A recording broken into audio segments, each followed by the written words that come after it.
Hello, my name is Jessica Cooks, and I'm the nurse practitioner student who is going to be completing your exam today. Today we are doing a focused exam for the thorax and lungs. Before we begin, I would like to get your consent to complete this exam, record a video which I will upload to YouTube for my professor, other professors, and possibly other students to view. Do I have your consent? You have my consent. Okay, before we begin, I have already performed the proper hand hygiene, and I would like to begin with inspection. I'm going to start with overall inspection, anterior and posterior. I'm looking for respiratory effort. I can see that the respirations are equal and non-labored. No accessory muscles are being used. The chest rises and falls equally, anterior and posterior. And as I assess the chest wall, I do not see any deformities. There are no scars or lesions, and the AP diameter is 1 to 2.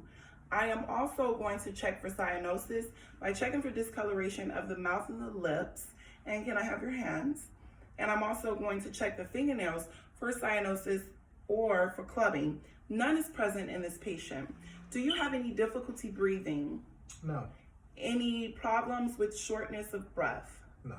Okay, have you had any fainting or any problems like that? No. Any respiratory issues, asthma, bronchitis, or anything like that?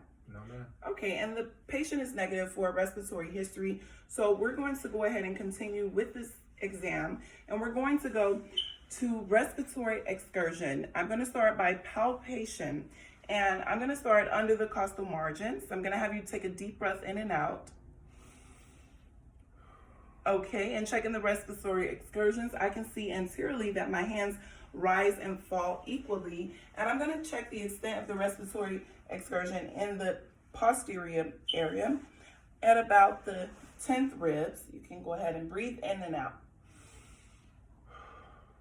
And the same, there is no problems with the respiratory excursion. We're going to palpate for tactile premises, and I'm going to put my hand on your body, and you breathe. You're gonna say 99. Okay. So I'm expecting to feel the vibrations when the patient says 99 throughout the lung lobes. I'm gonna start at the clavicle area, which I may not feel any vibrations. So I'm going to check the tactile premises, anterior and posterior. So we'll begin with anterior. You can say 99. 99, 99, 99, 99, 99, 99. 99, 99. Okay, thank you. We're going to check posterior. We're going to do the same thing.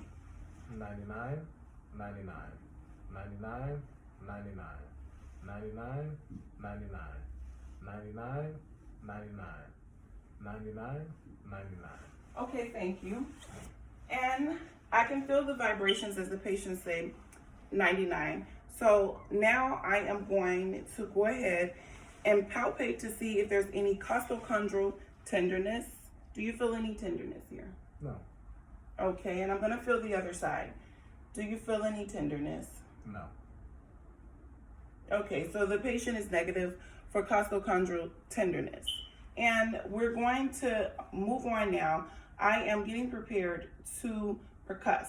I'm gonna take my dominant hand, which is the right, and percuss using the left hand non-dominant and tap my right finger to this right finger. I'm going to start by percussing the lung lobes. And as I'm percussing, I can hear resonance. There's no dullness.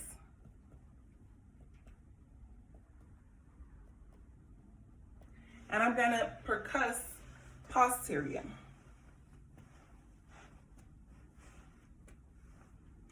And I'm checking side by side so that I can compare the different sides.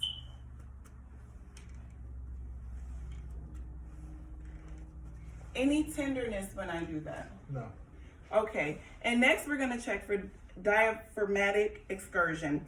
So what I'm going to have you do, I'm going to percuss from areas of resonance to dullness. I'm gonna have you breathe in and hold your breath. Are you ready? Yes. Okay. And this is the area of dullness. I'm going to mark with the tape measure, and then I'll percuss the other side.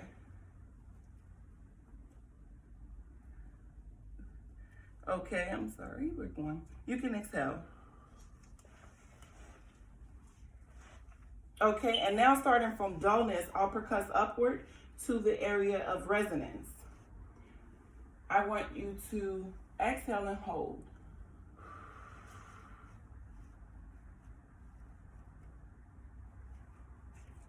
Okay, you can let your breath go. Okay, and the diaphragmatic excursion is about 4 centimeters. Okay, and now we're going to move on to auscultation. I'm going to use the stethoscope to listen to the different lung lobes. So I'm just going to place this on you. It's actually pretty warm. So I'm going to place it. When I place it on you, just breathe in and out for me. Just regular breaths in and out. Okay? And I'm going to start at the apices. And then I'm going to go down to the superior lobes, to the inferior lobes, and then check the lung bases. And then we're going to check anterior and posterior. We're going to begin.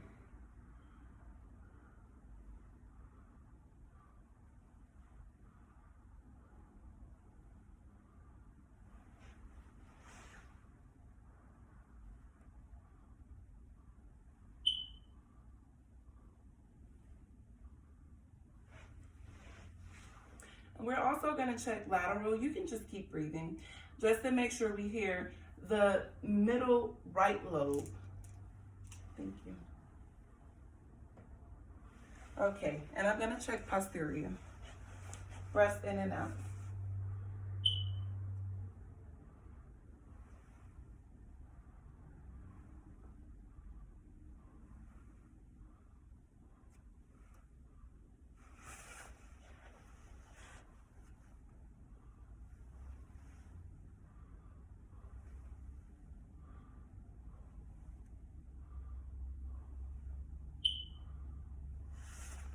Okay, the lung sounds are clear. The breath sounds are vesicular. I do not hear any wheezing.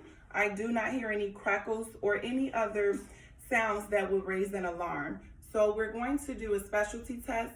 We're going to check for egophony, and I'm going to have the patient say E, and I'm going to listen to the lung sounds as the patient say E. If the E sound translates to an A sound, that means that there is consolidation in the lungs, and that would be a reason for concern. So once I press the stethoscope to your skin, just make sure you say E each time. Okay. Okay. Go ahead. E, E, E, E, E, E, E, E. Okay, and we're going to also listen posteriorly, and so far anterior, the E sound remains the same. There's an E and not an A sound. You can go ahead. E, E, E, E, E, E, E, E, E, E. Okay, thank you for that. And in the posterior lobes, the patient also remains with an E sound. There's no muffle sound, and it does not translate to an A sound, which means there is no reason for concern. And that completes our exam today. Thank you so much for watching.